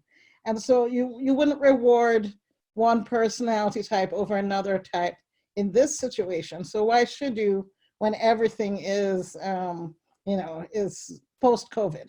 So for example, if someone can do the job, that's the job that they should be hired for. They shouldn't be hired for whether their personality, is, you're a great fit, you're very talkative and you like to go out with us, after work. So just think about it in the same way. Not everyone is going to use that term, show up in the same way, but if they can do the job, that's the job they should be interviewed for and hired for.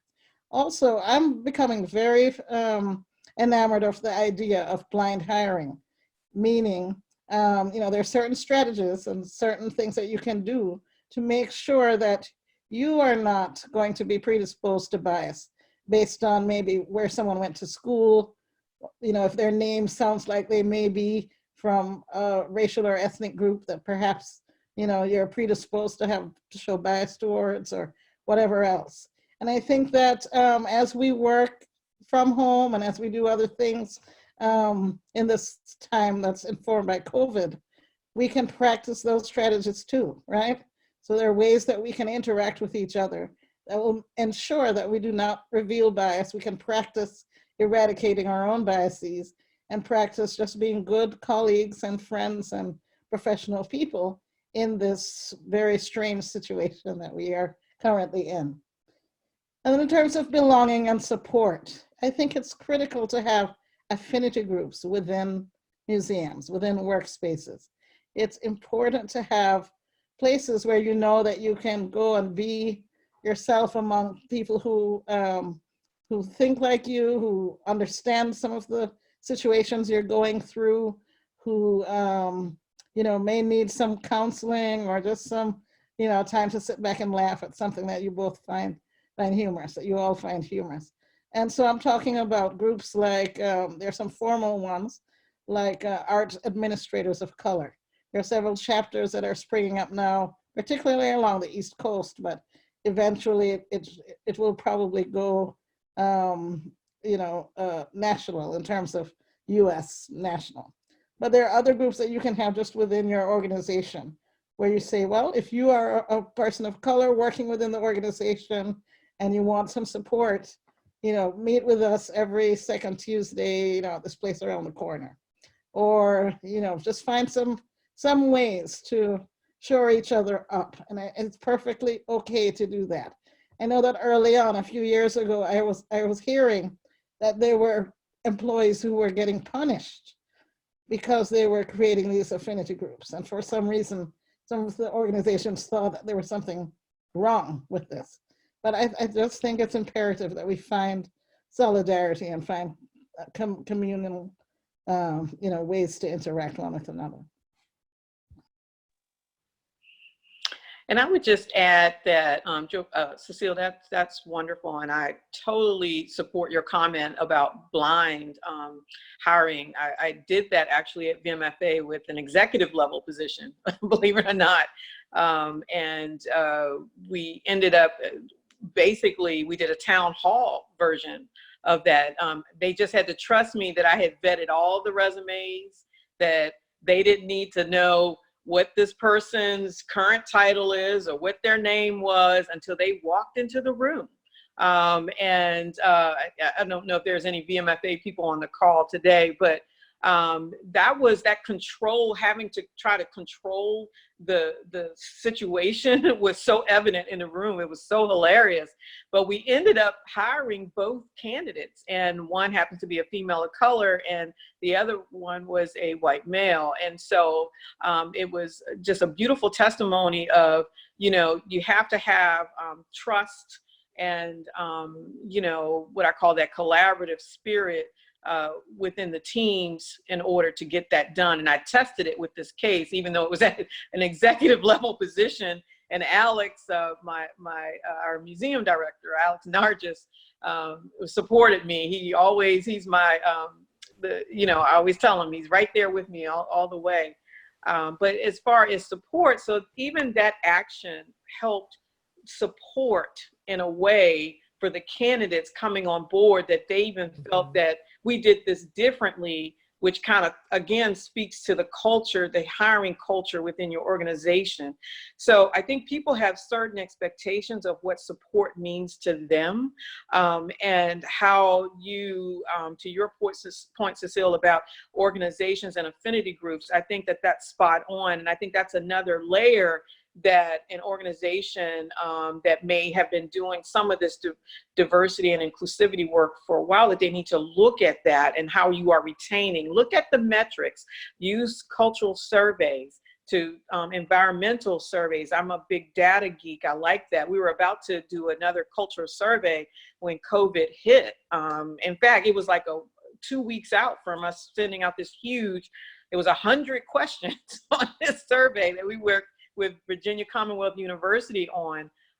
It was a capstone project too for their graduate students. So, you know, it helps you understand, you know, what your culture is thinking. Even those people that were just hired, we had questions about new hires. If you're newly hired to be MFA, or do you feel like you, you know, see the mission and the vision? You know, how do you view your supervisor? How do you view events that we're having? We want to know, you know, how do you view the exhibitions, you know, and because that helps you understand the culture. You know, the more questions you ask, you know, the deeper you get, the more answers that you can get to help you with your data, that helps you formulate policies, practices, affinity groups, things like that. And I would go ahead, Go Joy, ahead. you want to move Go ahead. on? No, you can go ahead. I was just going to say a couple of thoughts come to me about support. One is that, and you know, AAMC did this. I did this with education session with them, but we know from the research that women and people of color in particular do much better when they have sponsors, not just mentors, but sponsors, right?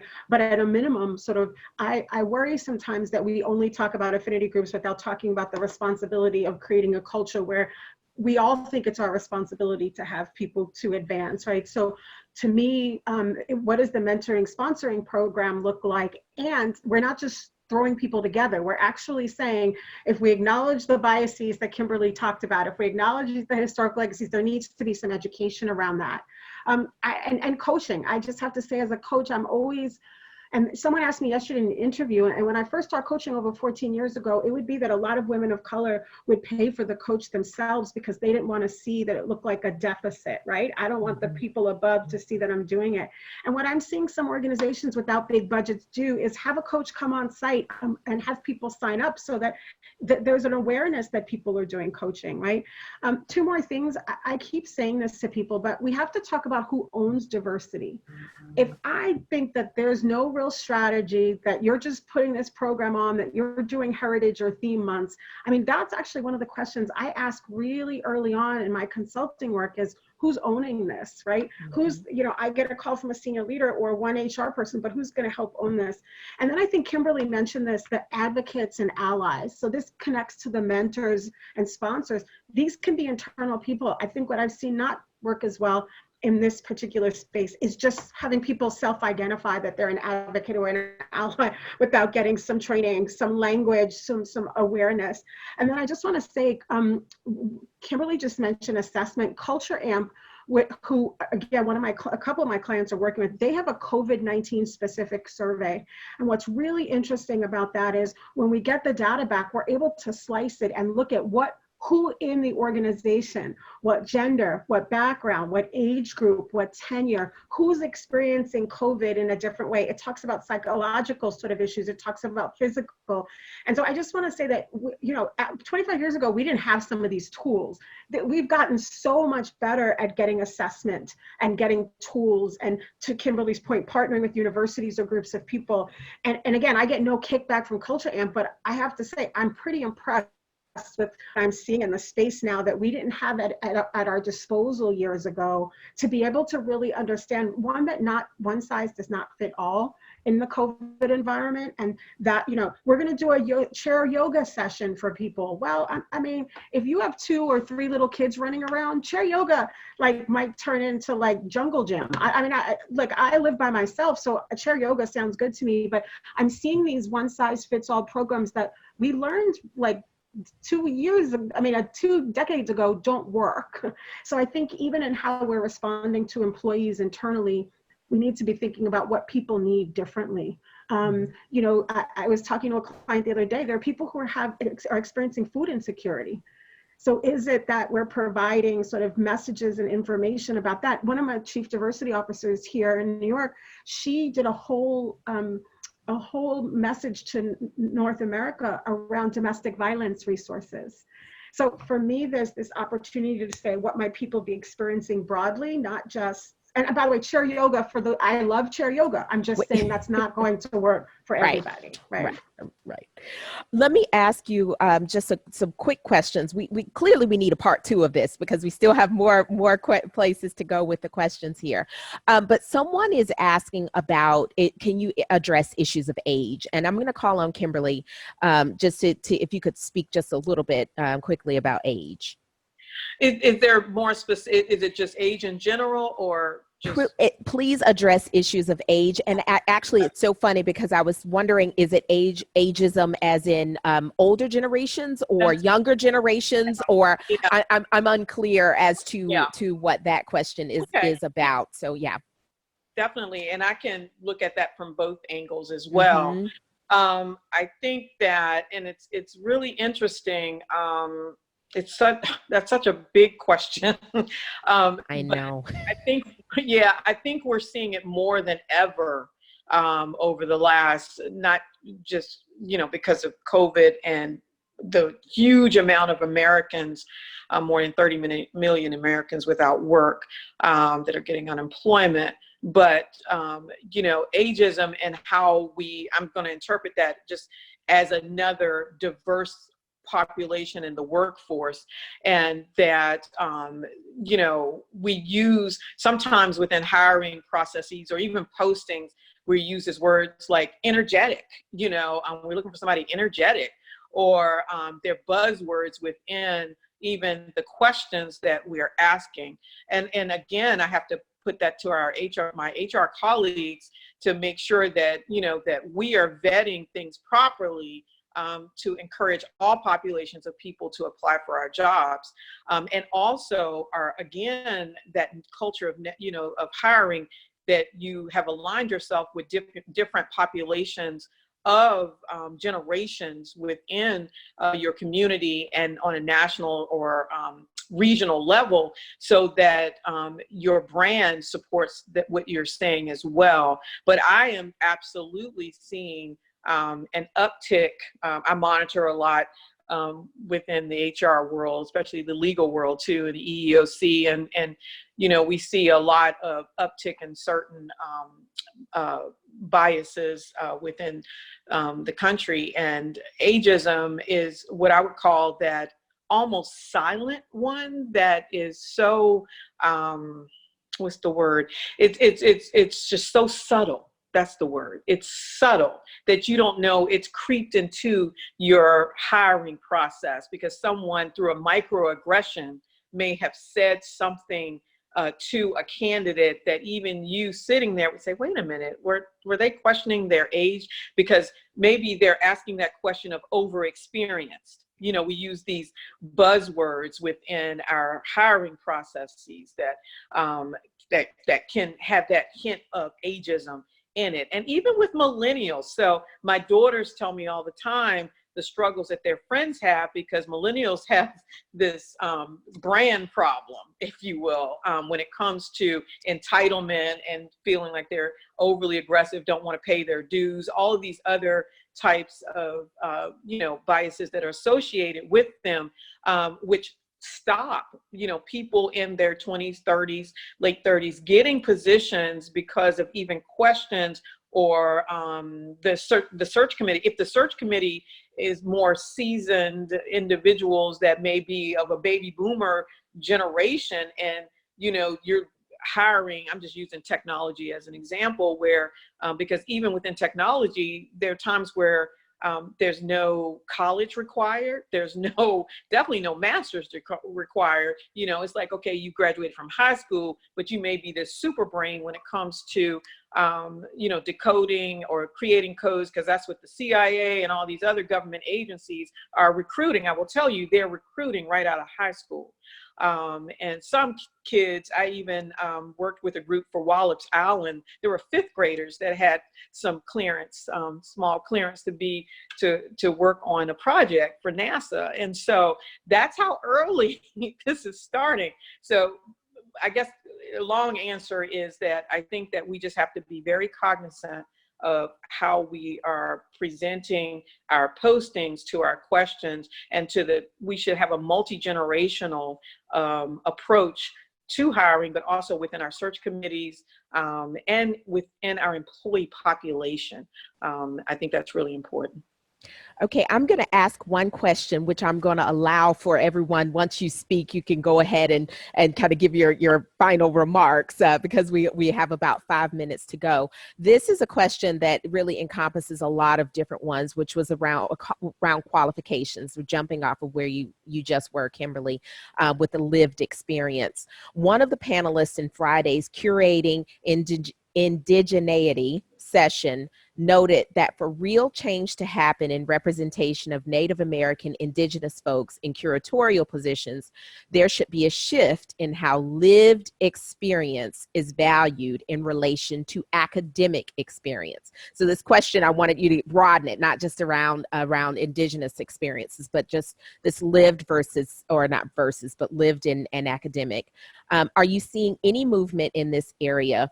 And kind of a comment here is curatorial work is about so much more than advanced degrees. I'm sorry, Joy, I wasn't sure if you wanted me to Yes, finish go talking. ahead. Yes, Okay. yes, go ahead. Yes. And you want me to also do a wrap up? If you can do your wrap up, and then we'll go to each person. Okay. Yes. Again, just wonderful questions from everyone. And I have worked with tribal colleges when I was the chair of the Higher Education Recruiting Consortium, which is about 700 universities nationwide. And that, is something that is near and dear to me. But also, if you're reading the Mellon Foundation, what they talk about as far as non-traditional spaces that we're recruiting from, I took that document to heart as well, because the reality is, as we are looking at, especially now, not everyone can go to college, and even those that do go to college are having time finishing college because of now these added burdens of debt and people or their parents or whatever that they're not working. So I think we have to be creative and open to opportunities for anyone that has a voice that the organization feels is just prophetic and profound, and will bring value along with also attracting, the people that we serve within our communities, because that person represents others, and so I think it's important. I would ask all of everyone on this call to really open, that door of opportunity for us all. And that, I'll use my dad as an example. He didn't graduate he went to HBCU, but because he had to take care of his family, my grandfather and my grandmother and everyone, he wasn't able to finish. But this man, he spoke fluent Latin, Spanish, Italian, and could probably do better math than all of us. He was just a genius. But, he was a letter carrier. He was a mailman, and he did that for 34 years and put 3 kids through college, and he often talked about astronomy and things like that he could have done because he probably knew more than people with PhDs. And so my point is giving people opportunity, and how we look at, even with PhD versus master's, I get that question all the time as well. It's like, what is the body of work or potential that this person has to your organization we've taken a lot of chances at VMFA, and I'm happy to report that they're all paying off. And they're all not from, this space of everyone's got to have a PhD, or everyone has to have a master's in this, or this person had to be published from here, or, go to this university, or be in this network group. I'm saying that is in the past. Let's look in the forward. My closing statement would be, take this opportunity to really exercise your voice within your organization, and make that difference, and try to, even if you have to kind of elbow your way onto some of these search committees, to be that voice that gives rise to people with potential from all backgrounds.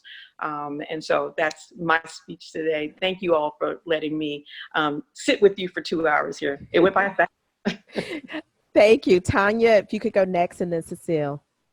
Sure. I just want to echo and support things that have already been said, which is, how do we use this as an opportunity to look at job descriptions, what we've done, the cartoon that I sort of ended my piece with, the way we've always done it. I think the Indigenous community is an important community to look at. I think when we talk about Aboriginal people, Indigenous people globally, we know these are groups of people that are often invisible. And so if we acknowledge this invisibility, then we do have to sort of think about, how do we see things differently? I would also say it doesn't have to be either or. I think we do need to look at what we've always said were the requirements for a job position, right? Absolutely. I also think we have to look at lived experience, yes, and sort of the historical context. There can be no way that I would know as much as an Indigenous person simply by reading a book. Right? My father grew up in Harlem in the 1940s as a Black man. And he used to always say what was interesting to him is all the volunteers would go home when the lights went off, right? So that his experience of but then they would come back because they were supposedly the ones with the knowledge and experience, but then they would leave when the lights went off, right? That where's the experience? Where's the ability and awareness to know that people know what they need and people know what things mean? I think we have examples, maybe not in the art world as much, but I can tell you in other sectors, I do see that happening a little bit more. In terms of what the opportunities, I think I've mentioned some of them. I just want to highlight, I think what we're seeing, and again, I could try to tweet some of these out later, but we're seeing the gender pay gap and gender inequity come up and rise up. Now, let me just say this.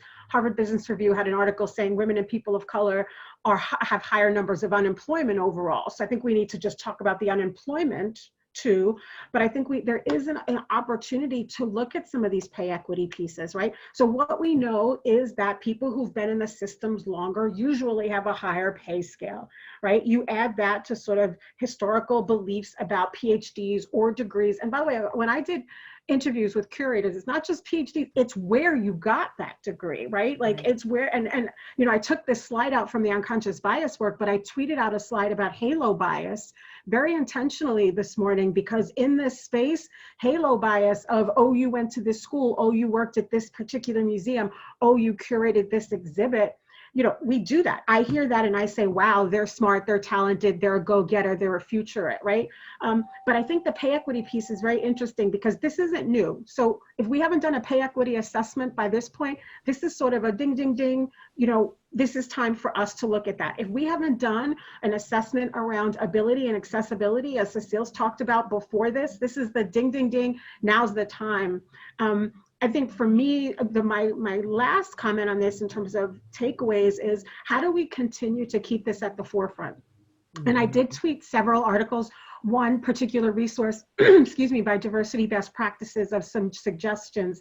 But I think we know from the recession that happened before. We know I can tell you from the Brexit decision in the UK to the presidential election in this country, we know that we saw a tick up in certain sort of activities against diversity, right? Against immigration. So I think this is an opportunity for us to say, what have we learned? And how are we going to continue to place and center equity in the pay conversation, in sort of who we value overall? Excellent, excellent. Cecile, can you bring us, we're a little over, but can you bring us home with your last comments? I will certainly try. And I will say that I have been edified and enriched today, as I'm sure many, if not all of you have been. And I just want to, again, say thank you for allowing me to be part of this conversation. I just want to close with a quote that I love. from James Baldwin, speaking of Harlem, Tanya. And it reads, "Not everything that is faced can be changed, but nothing can be changed until it is faced." I love this quote. This is where the Facing Change initiative from AAM comes from. But it also speaks to the fact that when we talk about diversity, equity, access, and inclusion, or changing the composition of our staff and leadership in organizations, or when we talk about being more inclusive, this is work. It actually takes concerted effort to kind of look at our current situation in the face and say, how did we get here? What can we do to ameliorate our current situation? Who do we need to be close with to bring on as partners? What can I do internally to change my own beliefs and to eradicate my own biases? So I just want to say, continue in the work. We're all doing this work. It's very important in the work. Just be cheered and know that all of us are there with you. And so I just want to again say thank you. And that's how we are going to move forward. And I know that we can do this together. Thank you so much, Cecile. And our time is up. Thank you all so much, panelists. I can't thank you enough for taking us to church, and attendees. Thank you so much for your questions and for your attention. Please do continue to center this work of belonging, of inclusion, and just continue to be stalwarts in moving this movement forward. Thank you so much. And we're going to say goodbye.